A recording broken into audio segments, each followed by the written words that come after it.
Começa agora o Gospel News. Hoje é quarta-feira, dia 9 de julho. Eu sou Karen Crisóstomo e nós vamos juntos aqui pela Rede Gospel de televisão e também pelo YouTube, Rede Gospel TV Oficial, com as principais notícias do Brasil e do mundo. Vamos aos destaques. Rússia lança maior ataque contra a Ucrânia desde o início da guerra. Bulgária fecha acordo e entra na zona do euro. Terremotos deixam 2 mortos na Guatemala. Polícia do Rio prende mototaxista suspeito de estuprar turista. E ainda, Europa Ocidental registra o mês de junho mais quente na história. Essas e outras notícias do Brasil e do mundo você vê agora no Gospel News. Boa noite. Vamos conferir as principais notícias do Brasil e do mundo, os destaques desta quarta-feira. O presidente Luiz Inácio Lula da Silva recebeu em Brasília o primeiro-ministro da Índia, Narendra Modi. O encontro marca um novo momento na parceria estratégica. Brasil e Índia selaram novos acordos em segurança, energia e transformação digital. Apadrinhados por China e Rússia, membros do Conselho de Segurança da ONU, Brasil e Índia pediram nesta terça-feira um assento permanente nesse fórum, o mais importante das Nações Unidas e cujas decisões são vinculantes. É inaceitável que países do porte da Índia e do Brasil não ocupem assentos permanentes no Conselho de Segurança da ONU. É que Brasil e Índia têm um potencial extraordinário e, por isso, nós reivindicamos o direito de participarmos no Conselho de Segurança da ONU. Não é possível mais a gente ver a ONU enfraquecida, a ONU não sendo levada em consideração e os membros do Conselho de Segurança da ONU, os membros fixos do Conselho, que deveriam primar pela paz, são exatamente aqueles que mais estimulam a guerra. Durante a cerimônia, o primeiro-ministro Modi foi condecorado com o colar da Ordem Nacional do Cruzeiro do Sul, a mais alta honraria brasileira concedida a personalidades estrangeiras. वैश्विक मंचों पर रखना हमारा नैतिक दायित्व है. Em um momento em que o mundo atravessa uma fase de conflito e incerteza, esta parceria Índia-Brasil é um pilar importante de estabilidade e equilíbrio. Acreditamos que todas essas disputas devem ser resolvidas por meio do diálogo e da diplomacia. भारत-ब्राजील की साझेदारी. A Índia é atualmente o 10º maior parceiro comercial do Brasil. A Rússia lançou nesta madrugada o maior ataque com drones e mísseis contra a Ucrânia desde o início da guerra em 2022. A Força Aérea Ucraniana indicou que o exército russo disparou mais de 700 drones e 13 mísseis de ataque, que tinham como alvo principal a cidade de Lutsk, a centenas de quilômetros da linha de frente. De acordo com as autoridades, cerca de 10 pessoas morreram na região oriental de Donetsk. Esta nova onda de ataques ocorre após o presidente americano Donald Trump anunciar na segunda-feira que vai enviar mais armas para que Kiev possa se defender dos bombardeios russos. O presidente da Ucrânia, Volodymyr Zelensky, denunciou um ataque revelador que mostra a recusa dos russos em negociar um cessar-fogo, enquanto o exército avança na linha de frente oriental. Ele voltou a pedir sanções severas contra a Rússia e sua economia, em especial no setor do petróleo, que, segundo ele, vem alimentando a máquina de guerra de Moscou há mais de 3 anos. Do lado russo, o Ministério da Defesa informou que derrubou durante a noite 86 drones ucranianos. Um bombardeio israelense contra um veículo matou 3 pessoas e feriu outras 13 no norte do Líbano.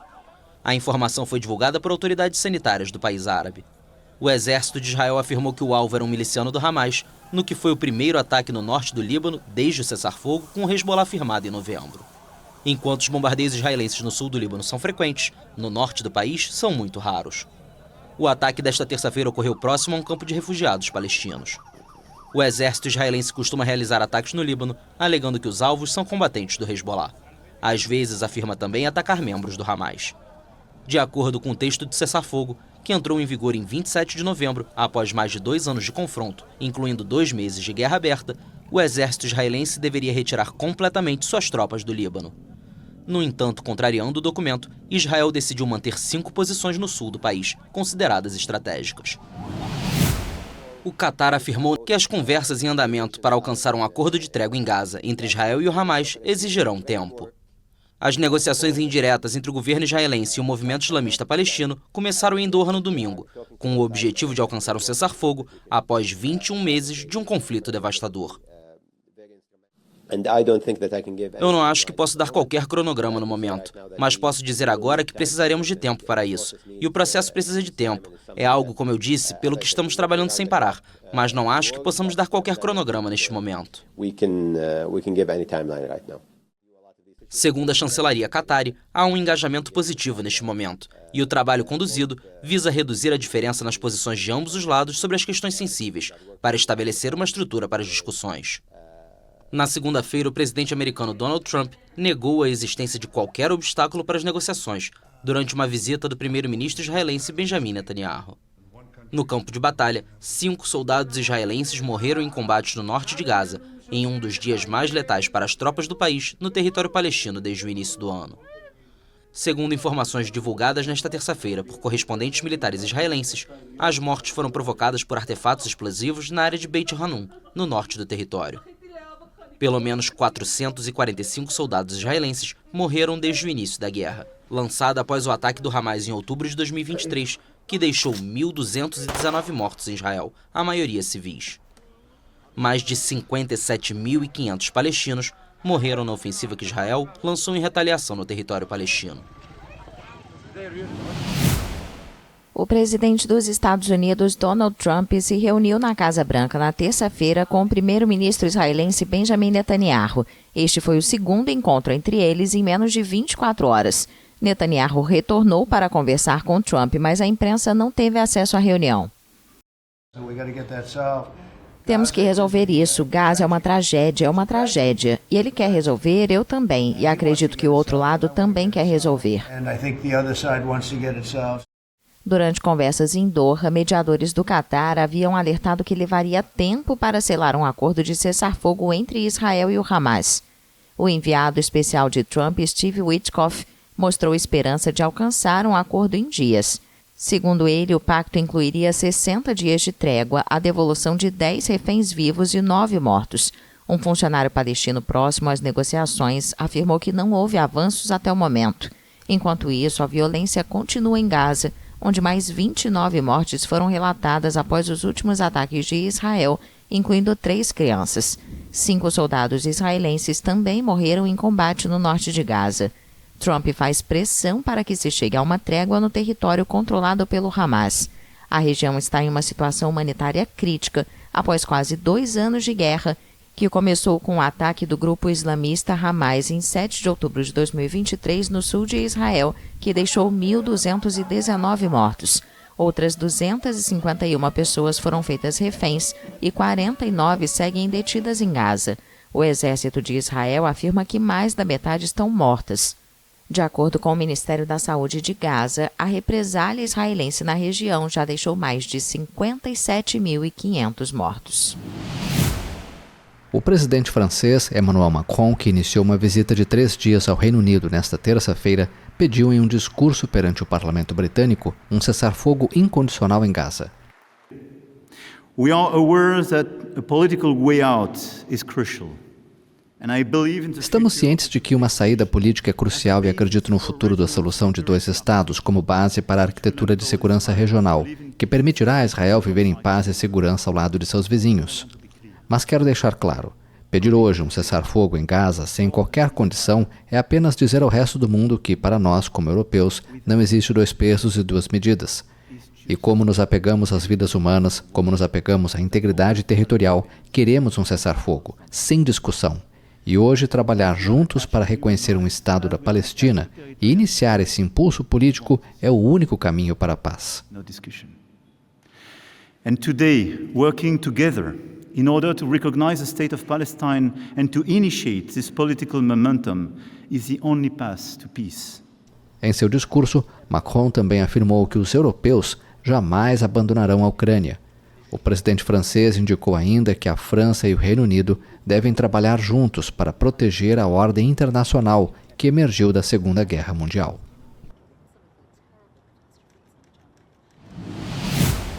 A Suprema Corte dos Estados Unidos suspendeu o bloqueio imposto por uma juíza de primeira instância às demissões em massa de funcionários federais determinadas pelo governo do presidente Donald Trump. Depois de retornar à Casa Branca em janeiro, Trump ordenou às agências federais que elaborassem planos de redução de pessoal em larga escala. Para isso, criou uma comissão de eficiência governamental, dirigida por meses pelo homem mais rico do mundo, Elon Musk, que em junho entrou em choque com o presidente republicano. Em um decreto de 11 de fevereiro, Trump pediu uma transformação da burocracia federal.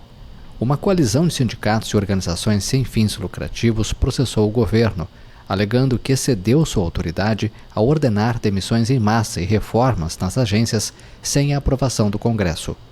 Uma juíza federal suspendeu temporariamente as demissões, argumentando que provavelmente precisavam da aprovação do Congresso. Mas a Suprema Corte suspendeu esse bloqueio. A decisão foi baseada somente na questão da validade do decreto e do memorando que proclamavam os cortes. Os magistrados não avaliaram a legalidade das reduções de pessoal ou dos planos de reorganização, que continuarão sendo objeto de batalhas judiciais. Em uma reunião de gabinete, o presidente americano Donald Trump ameaçou com mais tarifas de 50% sobre o cobre importado e cerca de 200% sobre os produtos farmacêuticos. O republicano disse que 1º de agosto é o prazo para que as tarifas mais altas entrem em vigor. Em abril, Trump impôs uma tarifa generalizada de 10% aos produtos de quase todos os seus parceiros comerciais e taxações alfandegárias mais altas para dezenas de países. Essas últimas foram suspensas até 9 de julho, data adiada na segunda-feira pelo presidente republicano até 1º de agosto. Na segunda-feira, o governo de Trump começou a enviar cartas a parceiros comerciais dos Estados Unidos, principalmente na Ásia, para informar sobre as tarifas. 14 países já antecipam seu futuro, com taxações adicionais que variam de 25% a 40%. Trump destacou que grandes receitas começarão a chegar em 1º de agosto. O secretário do Tesouro, Scott Bessent, acrescentou que, no total, as taxações poderiam gerar mais de 300 bilhões de dólares até o final do ano para os cofres públicos. Sinal verde para a Bulgária. A Sófia recebeu autorização formal dos ministros das Finanças da União Europeia para passar a integrar a zona do euro, em um evento realizado em Bruxelas. A moeda deve começar a circular em território búlgaro a partir de 1º de janeiro, se tornando o 21º país a usar o euro. A Comissão Europeia, o braço executivo do bloco, anunciou em junho que a Bulgária havia cumprido as condições rigorosas para adotar a moeda, e o Banco Central Europeu também emitiu um parecer positivo. O abandono da moeda atual, o leve búlgaro, vai acontecer 19 anos após a adesão do país, o mais pobre da União Europeia, ao bloco. De acordo com o comissário europeu para a economia Valdis Dombrovskis, aderir à zona do euro é mais do que apenas substituir uma moeda. Trata-se de construir um futuro mais próspero para os búlgaros, permitindo novas oportunidades, empregos e crescimento para o país. O primeiro-ministro espanhol anunciou nesta quarta-feira o lançamento de um plano anticorrupção. O socialista Pedro Sánchez respondeu assim aos pedidos de renúncia da oposição diante do grande escândalo de corrupção dentro de seu partido. Entre as medidas listadas pelo primeiro-ministro no Congresso dos Deputados estão a criação de uma agência independente de integridade pública, o uso de inteligência artificial para detectar indícios de fraude na plataforma de concessão de contratos públicos, verificações aleatórias de ativos de altos funcionários e o reforço da proteção para denunciantes. Aqueles que há 7 anos pedem eleições e, claro, minha renúncia desde o voto de desconfiança de 2018, apressaram-se a fazê-lo, exigindo eleições antecipadas e minha renúncia novamente. E devo dizer-lhe, meritíssimo, que eu mesmo considerei francamente essas opções. Nos primeiros momentos desta crise, parecia até a solução mais simples para mim e minha família. Mas depois de refletir e ouvir muitas pessoas, percebi que jogar a toalha nunca é uma opção. Sánchez compareceu ao Congresso para explicar a prisão na semana passada de seu ex-vice Santos Serdã em um caso de suborno em obras públicas que também envolve seu ex-ministro dos Transportes, José Luiz Ábalos. Os dois, muito próximos de Sánchez, foram fundamentais em sua ascensão à liderança socialista e em 2018 ao poder. Segundo a justiça, Segundo os tribunais, todos esses anos eles operaram como uma organização criminosa, ou seja, não há um plano para desmantelar o Estado e outro para saqueá-lo, é o mesmo plano. Vocês não escolheram as pessoas erradas para fazer as coisas certas, vocês escolheram as pessoas certas para fazer as coisas erradas que precisavam para chegar ao poder e permanecer lá. O evento mais prejudicial para o Partido Socialista foi a publicação de gravações de conversas, nas quais os supostos autores discutiam a distribuição de propinas para obras públicas ou as qualidades de prostitutas. No último fim de semana, também foi anunciada a renúncia de um colaborador próximo de Sanches, Francisco Salazar, que faria parte da nova liderança do partido. De acordo com um artigo no site eldiario.es, ele foi acusado de conduta inapropriada de natureza sexual por várias mulheres socialistas. Além disso, o irmão e a esposa de Sanches são alvo de investigações judiciais por tráfico de influência e tratamento preferencial. Os terremotos que sacudiram grande parte da Guatemala deixaram mortos e danos. Os guatemaltecos viveram na tarde de terça-feira uma série de tremores, os mais fortes com magnitude entre 4,8 e 5,6, com epicentros nas localidades de Amatitlán e Alotenango, próximas à capital. As informações são dos serviços sismológicos. Os terremotos também foram sentidos em El Salvador. As mortes ocorreram em um deslizamento de pedras e terra sobre um veículo que transitava por uma estrada ao sudoeste da cidade da Guatemala. Segundo o presidente Bernardo Arévalo, os terremotos também deixaram outros soterrados em 3 povoados a sudoeste da capital. Os trabalhos de resgate estavam em curso. Arévalo suspendeu o funcionamento das escolas nesta quarta-feira, assim como a jornada de trabalho em 3 departamentos. Os tremores fizeram alarme soar e dezenas de pessoas foram evacuadas de prédios da capital por precaução. Segundo o Instituto Nacional de Sismologia Guatemalteco, mais de 35 tremores de menor magnitude foram registrados. O Tribunal Penal Internacional emitiu mandados de prisão para 2 altos líderes do Talibã no Afeganistão. O TPI, sediado em Haia, afirmou nesta terça-feira que há fundamentos substanciais para suspeitar que o líder supremo, Haibatullah Akhundzada, e o presidente do Supremo Tribunal, Abdul Hakim Haqqani, cometeram um crime contra a humanidade de perseguição com base em gênero. De acordo com os juízes, eles privaram gravemente meninas e mulheres de seus direitos à educação, privacidade e vida familiar, bem como das liberdades de movimento, expressão, pensamento, consciência e religião. Além disso, consideraram que outros indivíduos foram alvos, porque algumas expressões de sexualidade e/ou identidade de gênero foram consideradas incompatíveis com a política de gênero do Talibã.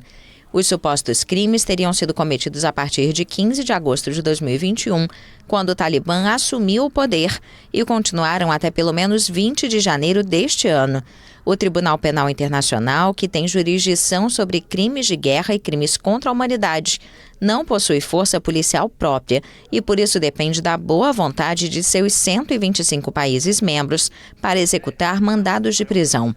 Em teoria, isso significa que uma pessoa sujeita a um mandado de prisão emitido pelo tribunal não pode viajar para nenhum de seus Estados-membros, sob o risco de ser presa. No próximo bloco, você vai ver tudo o que foi notícia nessa quarta-feira aqui no Brasil.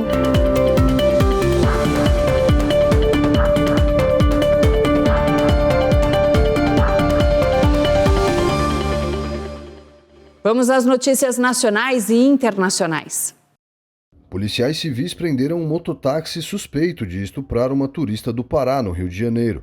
De acordo com informações, a mulher chamou uma corrida para sair de Copacabana para ir a Tijuca, na zona norte da cidade. Segundo os policiais, o mototaxista começou a abusar da passageira se aproveitando da embriaguez dela. Após chegar no destino da turista, o homem desceu da moto e começou a estuprá-la. A mulher só registrou o boletim de ocorrência após voltar a Belém. As investigações descobriram que ele havia sido expulso da plataforma onde fazia corridas, mas estava usando o registro de outra pessoa. O delegado responsável pelo caso, Ângelo Lages, afirmou que o homem já responde por outro caso de estupro, contra uma criança de menos de 12 anos. O criminoso pode pegar de 6 a 10 anos de prisão. O laudo do Instituto Médico Legal do Rio de Janeiro apontou que o estado do corpo da brasileira Juliana Marins comprometeu parte das análises periciais. Juliana morreu após cair de uma trilha de um vulcão na Indonésia no mês passado. O corpo dela só foi encontrado 4 dias depois. Segundo o laudo, o embalsamento realizado antes da necrópsia impediu que os especialistas estimassem com precisão o horário da morte, dificultou a avaliação de sinais clínicos importantes, como hipotermia, desidratação ou indícios de violência sexual. De acordo com o laudo, a causa da morte foi hemorragia interna provocada por múltiplas lesões traumáticas, entre elas fraturas graves na pelve, tórax e crânio, compatíveis com um grande impacto. Os peritos também apontam que a ausência de informações detalhadas sobre a dinâmica do evento comprometeu conclusões sobre uma possível sequência de quedas ou sobre o tempo de exposição da vítima ao ambiente antes do impacto final. O exame não encontrou sinais de contenção física nem indícios diretos de violência sexual. A análise laboratorial não identificou espermatozoides nem lesões traumáticas nas regiões genitais ou perianais. De acordo com os peritos, Juliana poderia ter sobrevivido entre 10 e 15 minutos após o trauma, sem condições de reagir ou se locomover.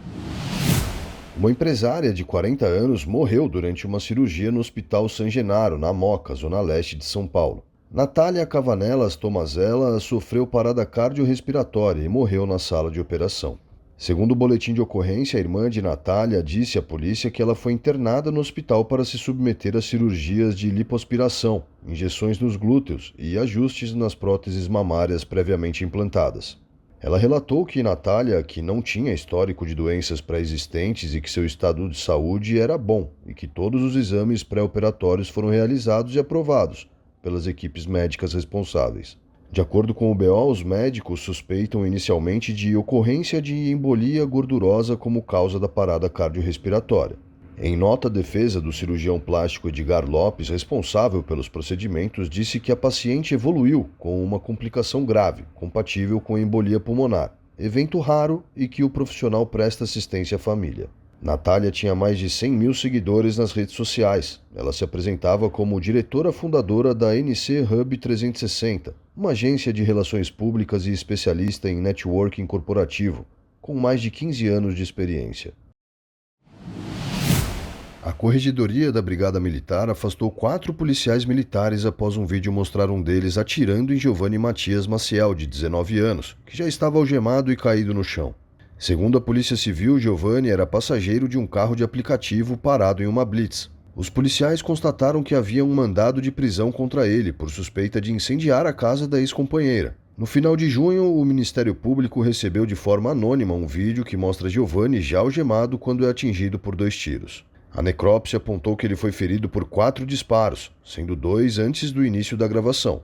As armas dos policiais e os projéteis extraídos no exame da necrópsia estão sendo periciados. A justiça foi comunicada e a prisão preventiva do policial que aparece atirando foi solicitada. A defesa de 3 dos policiais envolvidos afirmou em nota que eles não efetuaram disparos e que o vídeo mostra apenas um recorte da ocorrência. Segundo os advogados, os agentes estão colaborando com as investigações. No próximo bloco, mais notícias do Brasil e do mundo. Não sai daqui.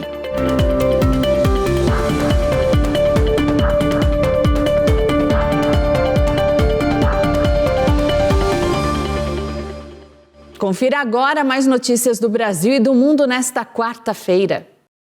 O mês passado foi o junho mais quente já registrado na Europa Ocidental, com temperaturas extremas que assolaram o continente durante 2 ondas de calor consecutivas e precoces. O anúncio foi feito nesta quarta-feira pelo Serviço Europeu Copérnicos.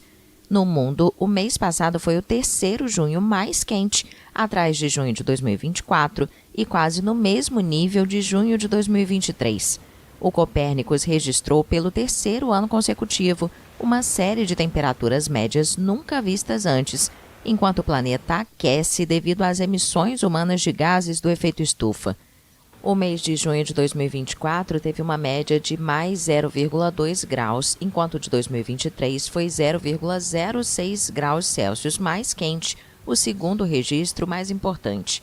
Segundo os cálculos da AFP realizados com base nos dados do Copérnicos, 12 países e aproximadamente 790 milhões de habitantes do planeta vivenciaram seu mês de junho mais quente em 2025.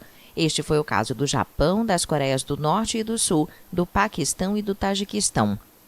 Um estudo publicado nesta quarta-feira aponta que as mudanças climáticas provocadas pelo uso de combustíveis fósseis fizeram com que a recente onda de calor no oeste da Europa fosse até 4 graus mais quente em muitas cidades, o que expôs milhares de pessoas vulneráveis a um estresse térmico perigoso. Entre o final de junho e o início de julho, as temperaturas ultrapassaram os 40 graus Celsius em vários países europeus, durante uma onda de calor excepcional e precoce que desencadeou vários alertas de saúde. O estudo tenta, pela primeira vez, calcular o número de mortes atribuíveis à onda de calor nas 12 cidades estudadas e a proporção que pode ser atribuída às mudanças climáticas. O balanço completo deve ser divulgado em algumas semanas. Em um laboratório da Universidade de Cambridge, no Reino Unido, estes pesquisadores tentam revolucionar os aparelhos de ar-condicionado. Acredita-se que existam atualmente cerca de 2 bilhões desses aparelhos no mundo e o número aumenta na medida em que o planeta esquenta. Este refrigerante sólido, macio como a cera e com propriedades incomuns, promete não gerar gases de efeito estufa, mesmo com variações de temperatura acima de 50 graus sob pressão. Em uma geladeira há um gás que, quando comprimido, se transforma em líquido, liberando energia. Estamos trocando esse gás por um material sólido que desempenha a mesma função. A vantagem de ser sólido significa que não vazará para o meio ambiente, nem contribuirá para o aquecimento global. Além disso, por ser sólido, tem o potencial de ser mais eficiente em termos de energia. Also, because they are solid, they have the potential to be more energy efficient. Estes cristais plásticos são fáceis de obter, mas a composição exata das moléculas selecionadas ainda é mantida em segredo. Eles são compostos por moléculas capazes de girar sobre si mesmas e, quando pressionados, seu movimento é bloqueado e elas dissipam sua energia na forma de calor. Ao liberá-las, por outro lado, ocorre uma diminuição na temperatura ao redor. Isso é chamado de efeito barocalórico. Além de atuar como professor, Xavier Moya fundou em 2019 a Barocal, uma startup usada para aplicar os resultados das pesquisas. Podemos usá-los para esfriar sistemas de refrigeração ou ar-condicionado, e também podemos utilizá-lo para gerar calor, potencialmente com aquecedores. Embora o protótipo já funcione, ainda é preciso melhorar seu tamanho e o nível de ruído. Em 3 ou 4 anos, a Barocal irá lançar o seu primeiro produto comercial, unidades de refrigeração para centros comerciais, armazéns, escolas e centros de dados. A longo prazo, a ideia é entrar no mercado doméstico e o grande objetivo é que os aparelhos sejam tão silenciosos quanto os que funcionam a gás. Observamos que a demanda mundial por refrigeração irá quadruplicar nos próximos 25 anos. Se quisermos atender a esta demanda, precisamos de tecnologias muito mais sustentáveis e eficientes. Caso contrário, entraremos em um círculo vicioso, no qual, quanto mais nos refrescarmos, mais aquecemos o planeta. A Barocal já arrecadou cerca de 4,5 milhões de dólares, pouco mais de 24 milhões de reais. Os principais investimentos vieram do Conselho Europeu de Inovação, um programa da União Europeia que tem participação do Reino Unido, e da Breakthrough Energy, organização fundada pelo bilionário Bill Gates. A empresa do americano considera que os pesquisadores de Cambridge são pioneiros nas pesquisas com estes materiais e garante que os aparelhos têm o potencial de reduzir as emissões em até 75% em comparação com os sistemas tradicionais. 10 anos após o colapso da barragem de Mariana, em Minas Gerais, que deixou 19 mortos e causou um desastre ecológico, o solo e a água permanecem poluídos e envenenam a vida dos habitantes. Foi o que afirmou o líder indígena Marcelo Krenak, presente em uma audiência do caso em Londres. Todo o ecossistema em torno do rio ele foi destruído. E o meu povo, a cultura, sempre foi ligada ao rio, desde de batismo, desde de várias... como eu posso dizer, várias cerimônias que são feitas com a água, com o rio. O líder indígena foi a Londres assistir a uma audiência como parte de um amplo processo para obter indenização da gigante australiana da mineração BHP, que na época do incidente tinha uma de suas sedes mundiais no Reino Unido. Aqui na Inglaterra, nós estamos fazendo história porque uma grande empresa, uma das maiores mineradoras do mundo, está sendo levada a julgamento e pode ser um precedente para que não venha a ocorrer crimes como esse em outros lugares, tanto do planeta. Além de Marcelo Krenak, a Prefeitura de Mariana, que espera obter uma indenização de 28 bilhões de reais, está representada pelo prefeito Juliano Duarte, na capital britânica. Nós acreditamos que muito em breve as empresas procurarão o município para tentar propor um acordo e encerrar o processo aqui na justiça inglesa. Quero dizer que o município está de portas abertas para conversar, para negociar, mas nós não vamos aceitar migalhas como foi oferecido no Brasil. Em 5 de novembro de 2015, o rompimento da barragem de Fundão, na cidade mineira de Mariana, provocou um gigantesco deslizamento de lama com resíduos tóxicos que se espalhou por 650 quilômetros ao longo do Rio Doce até o Oceano Atlântico. Após um mega julgamento concluído em março, a Justiça Britânica deve decidir nas próximas semanas sobre a responsabilidade da BHP, que era proprietária juntamente com a Vale da barragem cujo colapso destruiu as casas de mais de 600 pessoas. O Tribunal Superior de Londres já está organizando paralelamente a segunda fase desse processo, com o objetivo de determinar possíveis danos e indenizações, etapa que poderia começar em outubro de 2026, se a responsabilidade da BHP for reconhecida. A companhia australiana afirma que a recuperação do Rio Doce continua sendo uma prioridade, assegurando que a qualidade da água já retornou aos níveis anteriores ao rompimento da barragem.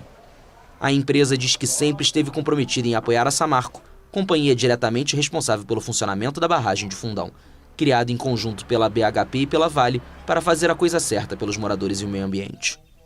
A multinacional considera que a solução passa por um acordo de reparação e a indenização de 170 bilhões de reais, firmado no Brasil em outubro de 2024. Mas a maioria dos 620 mil demandantes do processo em Londres, incluindo 46 municípios, considera que não está coberta por este acordo e espera obter um adicional de 36 bilhões de libras, cerca de 267 bilhões de reais da Justiça Britânica.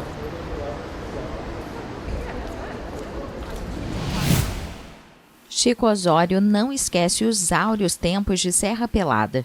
Aos 77 anos, com a ajuda de muletas, ele cava ao lado de vários operários em busca de ouro.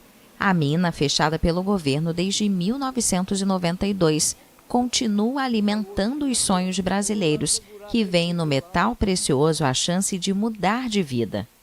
No tempo que eu era empregado, nunca tive condição de nada. E eu, no garimpo, eu comprei avião, comprei vários carros, comprei tudo de bom, fazenda e tudo. Então, empregado para mim já é. Se me dá um emprego de 100 mil, eu não largo isso aqui. As imagens da cratera de 180 metros de profundidade que milhares de homens cavaram na década de 1980 com o sonho de enriquecer, correram o mundo e tornaram famoso o fotógrafo brasileiro Sebastião Salgado, que morreu em maio aos 81 anos.